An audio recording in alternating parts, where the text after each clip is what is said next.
So welcome back to my channel. I'm Matt LV.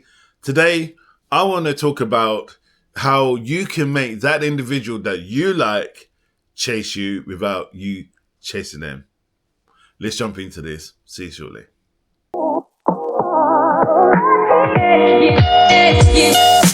Artlist.io. Let's get into this. So, what I'm going to talk about today is about letting them invest in you and let them do the work. Yeah. Now, I know they're going to get a lot of people going, well, what, you're not going to do anything? And I'm not saying that you just ignore the person. What I'm talking about is that if you like somebody and you feel like you're giving a lot and you want them to still think about you, then this is what I'm going to be talking about with this. So when you let them invest in you, they have to see there's worth investing in you. Yeah. Understand that. So they need to see there is an investment to be put into you. If there is nothing that is worth investing, they're not going to try. So if, for example, let me explain this a bit more deeper. Let me give an example. So you meet somebody and you are, you're a successful individual, or you're not a successful individual. You're still building, your career, your life, whatever. And you have goals and hopes and aspirations. These goals and aspirations, you should tell the individual about what you're doing. Yeah, what it is you're doing. And I want to kind of say dating's like going on a job interview, and I'm going to be talking very similar. So, because my job is an employment specialist, so I see a lot of parallel things going on here. So, for example, the first date could be the first interview, second date could be the second interview. So, and then you get the job, i.e., you get a relationship. So, but the reality is, you need to have investing. Like the employer needs to see the investment in you, and the way you need to do this is by showing that there is ways or that for them to invest. You won't invest in something where if these people don't have a goal. And when you're saying about the things you're going to do or you want to achieve, say for example, you're starting your new business. Say you know what, I've got a meeting next week with blah, blah, blah, a business startup, and I'm looking forward. They're going to help me with X, Y, and Z. She's going to go, this guy's got some balls, you know what I mean? And, or you are saying, I'm going to go to the gym. Then you say, I got a meeting with a fitness instructor. Or I'm saying going to the gym, or I want to go to the gym 3-4 times a week because I want to hit this peak. And I've got this app that I'm using to help me watch my weight and watch the food I eat. These little conversations, they're going to see that you're not just all that. You're actually doing. And then something which Yoda said, say, don't do, don't say. Yeah. It's do, don't say. So you do it, then you say it. But it's okay to say to them that what you're doing, but predominantly you want to say you're doing it. Yeah. That way they're going to be more invested in you. They're going to then go, this person I want to build with, we can build something together. And if you don't have that, they're going to be like, well, what's the point? So when you are telling this person about all the things you want to do, you need to have emotional involvement, right? This can be a statement. This could be an action. So the statement could be, you know what? I grew up in a rough area and I want to be able to, in 4 or 5 years, live in a really wealthy area. Or, we never had much money growing up. I want my children to be able to want for nothing. Or for example, if you're older, I'm in my 50s, I'm 51. And for me, it's like my kids are doing really well, really successful, and I'm super proud of them. But for me, if I'm meeting somebody, I'm still saying my examples are already been done. My kids are already successful. So I'm already showing I'm a hunter gatherer. Yeah. But I'm also, I stay and I develop, like children, my own children, which are then, but they would have known that I would have built a career, which I have done, So one of the big things I even talk about is my channel. I talk about the things how I want to go. I want to help people out there, you guys who are going through the same struggles I went through. And you may not be exactly through the same struggle, but all the, I don't know, 9, 10 years of me studying and the like 30, 40 years I've been doing my spiritual work, I'm trying to bring it into 10 minutes if I can in order to help you.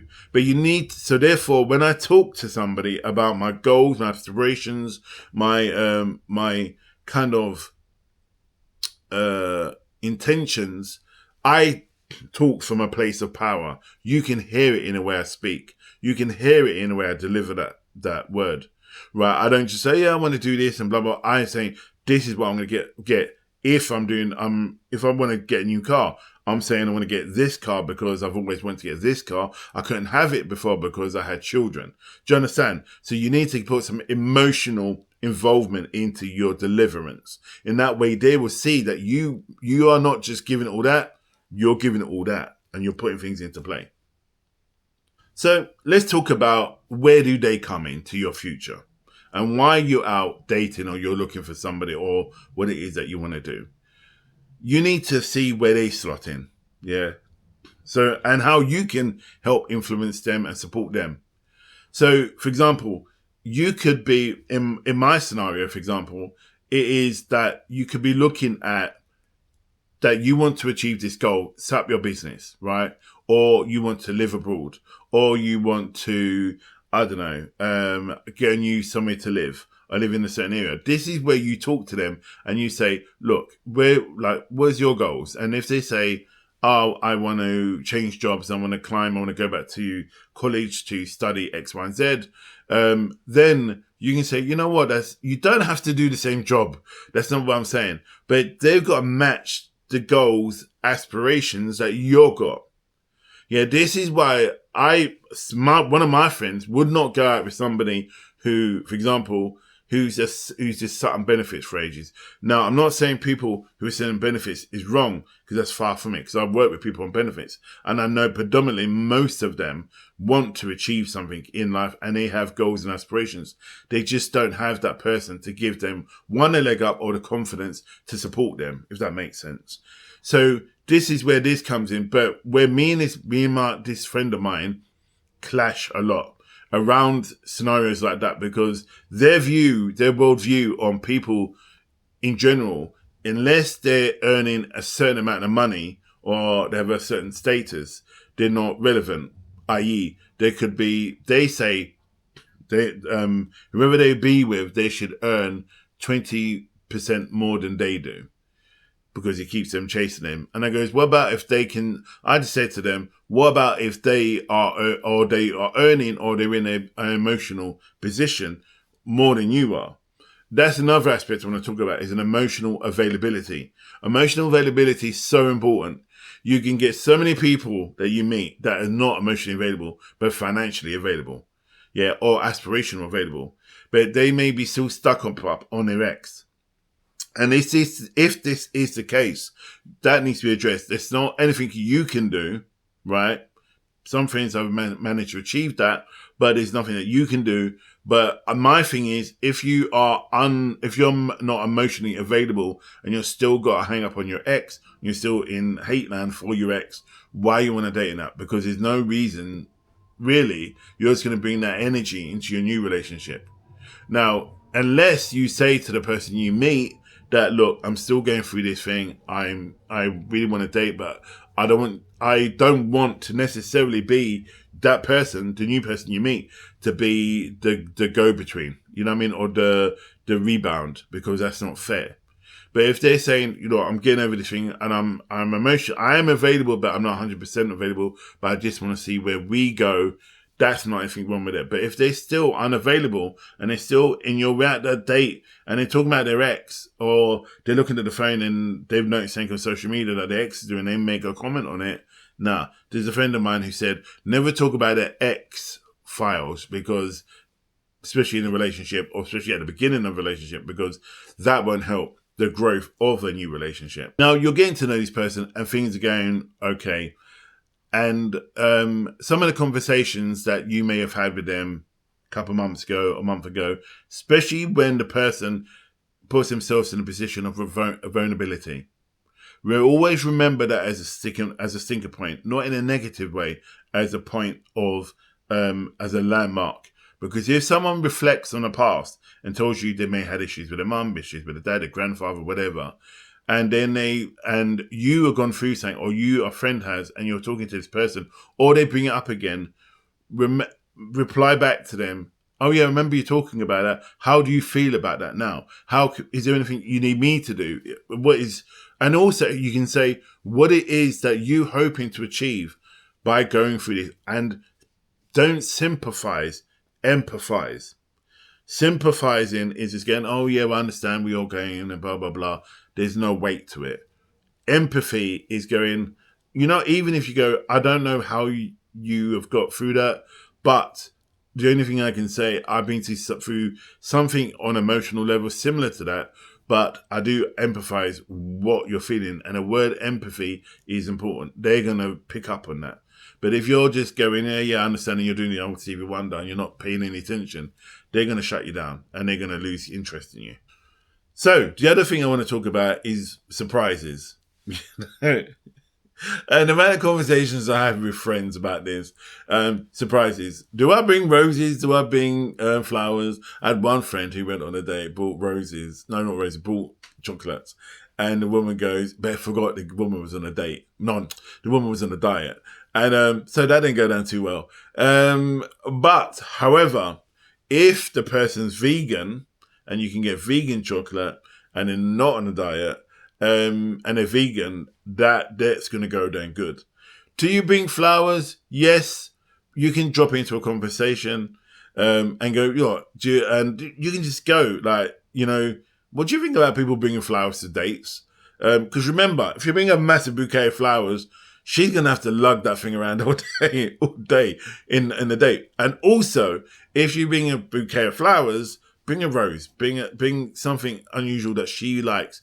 One of the conversations you can have with them is, what's their favorite flower, even? And then get that for them. I remember one friend of mine said that this girl was obsessed, literally obsessed, with bonsai trees, right? Bonsai trees. So what he did, he went to a bonsai specialist and got a rare bonsai tree. Now, how do you think that went down? Now think about it. How do you think? Did he crash and burn? Or did she think he was the greatest thing since sliced bread? Well, she was over the moon. Turns out that bonsai tree she could not get a hold of, right? And he bought it, and she thought he was amazing. He just managed to find the bonsai tree. She never even told him that one she was looking for. She just said she was obsessed with, she liked bonsai trees.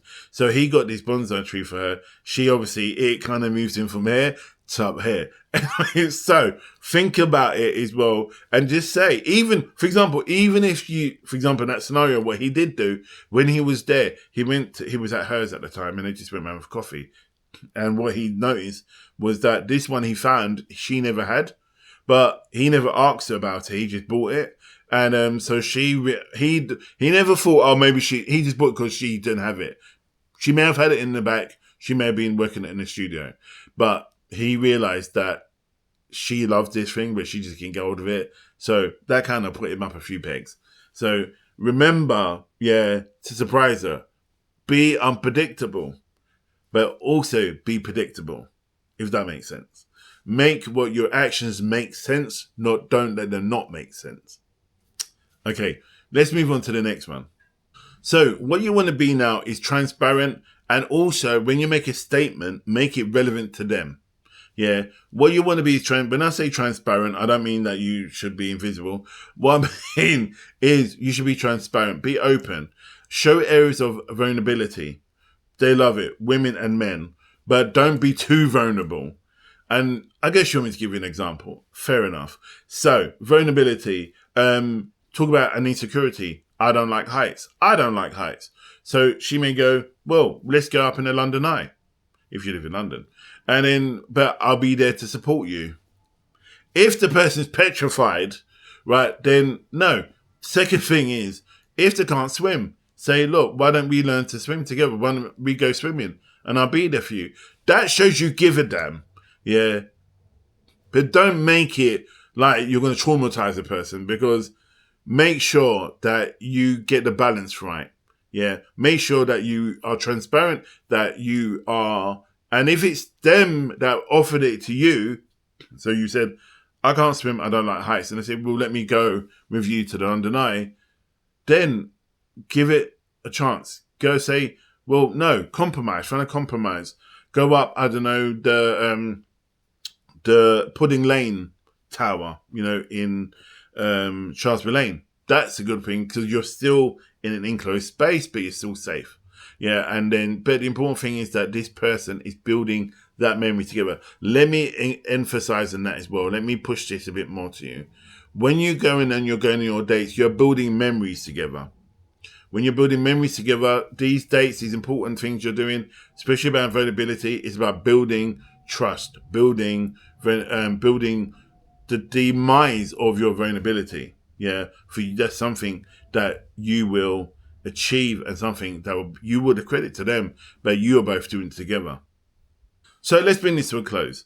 I want to touch upon something which I mentioned earlier, and that is, for the fact is that you saying and doing. Now, if you tell them that you're going to help or support them to do something, then you need to honor that. You don't just say it for the sake of saying it, or get nervous about doing it. Now, if you, again, the heights thing, and you don't like heights, don't say you're going to help them with heights. However, let me rephrase that. Let's say that it is a heights thing. You don't like heights either. You can say, look, I don't like heights either. Let's do this together. Let's beat this together. That is such a key, because that gives you an area of vulnerability, plus showing that you care and that you want to help them and help yourself to overcome a goal. And you'll both know and do this together. Let me tell you something. If it's a guy, girls or guys, they will be telling friends what you do. They will be telling friends what you say in your dates, in your conversations. They will be sharing. And as they say, the best friend, the friends, they will see you in a different light. Yeah. They won't see you through her eyes or his eyes. So what you say is what would happen. Yeah. And the other final point I want to just say is, like, you do these things, I can guarantee you that within those short, I know it seems like there's a lot, but within that time, they will want to be with you, and they will be thinking about you without you being there. So let's bring this to a close, because I babbled on a lot. So I'm glad you guys are moving forward and shifting. So if there's anything else I've missed, or something else you want me to talk about, leave in the comments below. I love hearing about from you. I'll try to read as much as I can about your comments, and I love learning about this stuff, and I'm trying to share as much as I've learned, and even things I'm going through now, to help me move forward, and hopefully sharing what I've learned with you to help you move forward as well. I'm Matthew LV, and I'll see you in my next video. Stay blessed.